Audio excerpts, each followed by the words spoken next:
भाषाई एकता के बारे में बताया था और बच्चे अच्छी तरह से समझ गए होंगे कि भाषा क्या होती है और भाषा के माध्यम से हम अपने देश में एकता को कैसे बढ़ा सकते हैं। तो कल काफी बच्चों ने इस बात को समझा होगा कि जो भाषा है वो क्या है, विचारों का आदान प्रदान है, एक संप्रेषण की स्थिति है जिसके माध्यम से हम अपने विचारों को एक दूसरे के सामने प्रकट कर सकते हैं और दूसरे के विचारों को स्वयं समझ सकते हैं। यानी कि भाषा विचार विनिमय का साधन है। तो जिस देश में भाषा की कदर होगी, भाषा का सम्मान होगा, तो वहां पर भाषा की अस्मिता होगी, भाषा में एक रूपता होगी।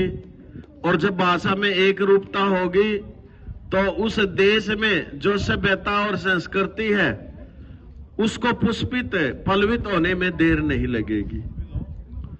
मैंने कल भी बताया था कि कोई भी भाषा बुरी नहीं होती, दूसरी भाषाओं से भी हम बहुत कुछ सीख सकते हैं। लेकिन कल भाषाई एकता के बारे में जो बताया गया था उससे उस क्रम को आगे बढ़ाते हुए हम चलते हैं कि भाषाओं का आपस में मिश्रित रूप में हो जाना, सम्मिश्रण, यानी कि जिसको अंग्रेजी में हम कहते हैं ब्लेंडिंग लैंग्वेजेज। हम कई बार देखते होंगे, आप मोबाइल पे भी देखते होंगे या टीवी में भी देखते होंगे कि मैं आऊंगा बट वापिस नहीं जाऊंगा। समझे नहीं समझे? मैं आऊंगा बट वापिस नहीं जाऊंगा।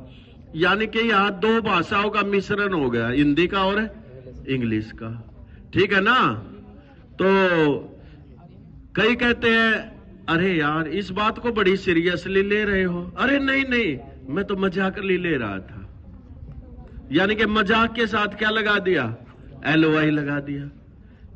तो यानी कि भाषा, इसमें कई बार क्या होता है, ऐसे शब्दों का चयन भी हो जाता है जिसमें भाषा के विद्रूप होने की स्थिति भी आ जाती है।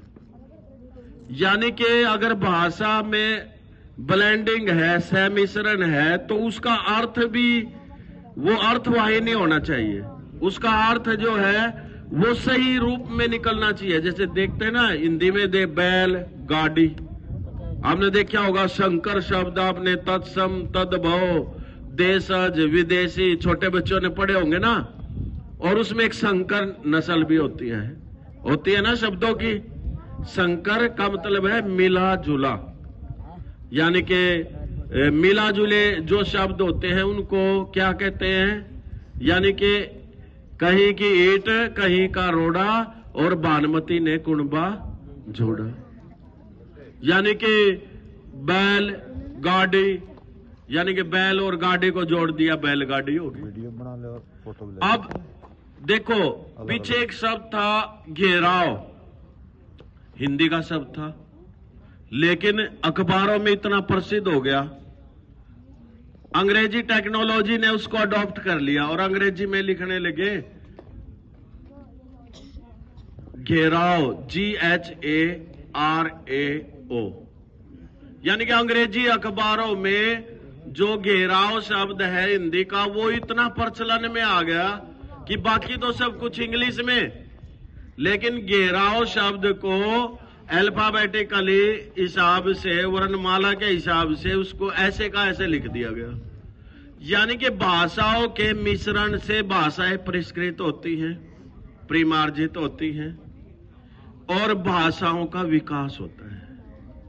जब एक भाषा दूसरी भाषा के शब्दों को अडॉप्ट कर लेती है, ग्रहण कर लेती है, तो उससे भाषा में परिमार्जन होता है और भाषा की जो टेक्नोलॉजी है, शब्दावली है, वो बढ़ती है और इससे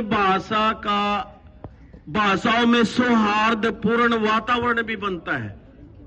जब भाषा दूसरी भाषा के शब्द को ग्रहण करती है तो आपस में भ्रातृत्व की भावना भी बढ़ती है भाषाओं में। तो ये जो मिला जुला रूप, जो जैसे उर्दू है, आपने देखा होगा हिंदी में देखा ना, बहुत से उर्दू के शब्दों का मिश्रण है। और तो अब देखो पोस्ट मास्टर, देखिए ना, पोस्ट मास्टर और रेलगाड़ी। अब रेल किसका शब्द है? किसका शब्द है रेल? अंग्रेजी का है, हिंदी का है? किसका शब्द है? अंग्रेजी। और गाड़ी? हाँ भाई, हिंदी। तो रेलगाड़ी। लेकिन रेलगाड़ी अगर शुद्ध हिंदी के हिसाब से चलेंगे तो लोपथगामिनी कहा जाता है इसको। क्या कहा जाता है? लोपथगामिनी। अगर उसके शब्द के हिसाब से चलेंगे और ऐसे चलेंगे तो हम ऐसे कहेंगे। तो मेरा कहने का अभिप्राय यह है कि कोई भी भाषा बुरी नहीं है, हर भाषा का अपना अस्तित्व है और हर भाषा का के शब्द जब दूसरी भाषा में छलांग तब मारते हैं जब वो उसके अंदर लोकप्रिय हो जाते हैं। जैसे मैंने घेराव शब्द का जो है आपके सामने उदाहरण रखा। एक उदाहरण आपके, जब भी हम बोलते हैं तो कई बार एक से ज्यादा भाषाओं का भी जो है प्रयोग कर सकते हैं बोलते समय। तो कहने का, अब कहते हैं भाई जैसे गंडासा लफूसड़े दे रहा है। क्या? गंडासा लफूसड़े दे रहा है। अब ये जो लफूसड़े है ये क्या है? ये हिंदी का शुद्ध शब्द नहीं है, ये हमारी लोक भाषा का शब्द है। समझे नहीं समझे? जो हम हिंदी में खींच कर ले आए, यानी कि गंडासा लफूसड़े दे रहा है। गंडासा कौन सा होता है जानते हो?